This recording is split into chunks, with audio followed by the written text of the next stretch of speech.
బాంబుల మంత్రి గురించి చెప్పాలంటే పొంగులేటి కాదు, ఆయన పేరు బాంబులేటే.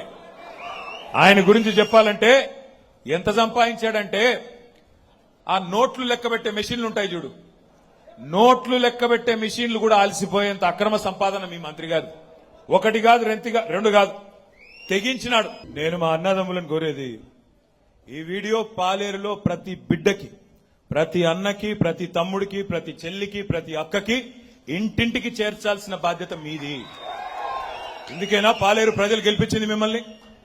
1000 కోట్లు కొల్లగొట్టి ఇవాళ ఒకటి కాదు, రెండు కాదు, నేను ఒకటే మాట అడుగుతా ఉన్నా. అక్కడ మీరు చూశారు ఇందాక, సెప్టెంబర్ 28, 2024, సెప్టెంబర్ 28, 2024 అంటే ఇంకో 4 నెలలు అయితే 2 సంవత్సరాలు గడిచిపోతుంది. ఈడీ వచ్చి పొంగులేటి గారి మీద రైడ్ చేసింది. ఇప్పుడే మీరు చూశారు ఆ వీడియోలో, అది మనం తయారు చేసింది కాదు, టీవీల వాళ్ళు. నోట్ల కట్టలు లెక్కబెట్టే మెషిన్లు ఒకటి కాదు, 3 మెషిన్లు లోపలికి తీసుకెళ్తున్నారు సిఆర్పీఎఫ్ బలగాలు అని. 2 ఏళ్లు కావస్తుంది కదా, ఏమైంది మరి ఆ కేసు?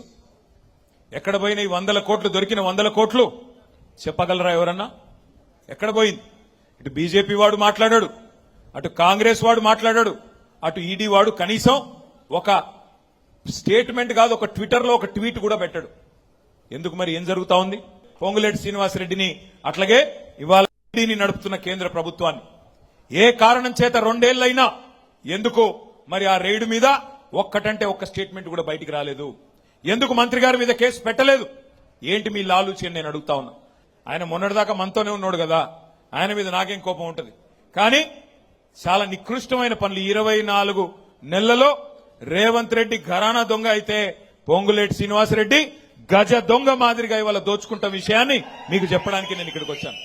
ఇవాళ రేపు మన పిల్లలు ఎంత ఫాస్ట్గా ఉన్నారు, ట్రైలర్ చూస్తేనే చెప్తున్నారు సినిమా హిట్టా ఫట్టా.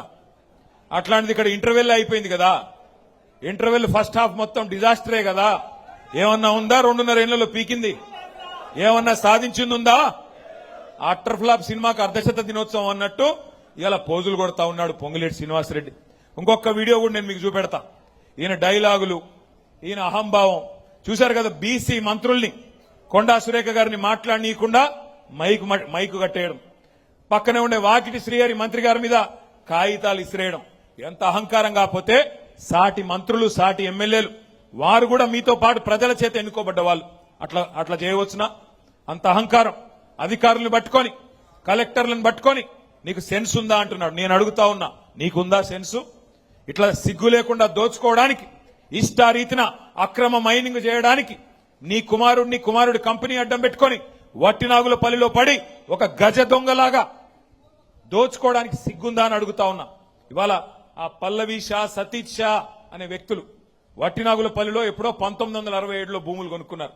వాళ్ళ మీద పడి ముసుగులేసుకొని నువ్వు పంపిన కిరాయి మూకలు ఇవాళ వాళ్ళ మీద ప్రాణాంతకమైన దాడి చేసిన మాట వాస్తవం కాదా?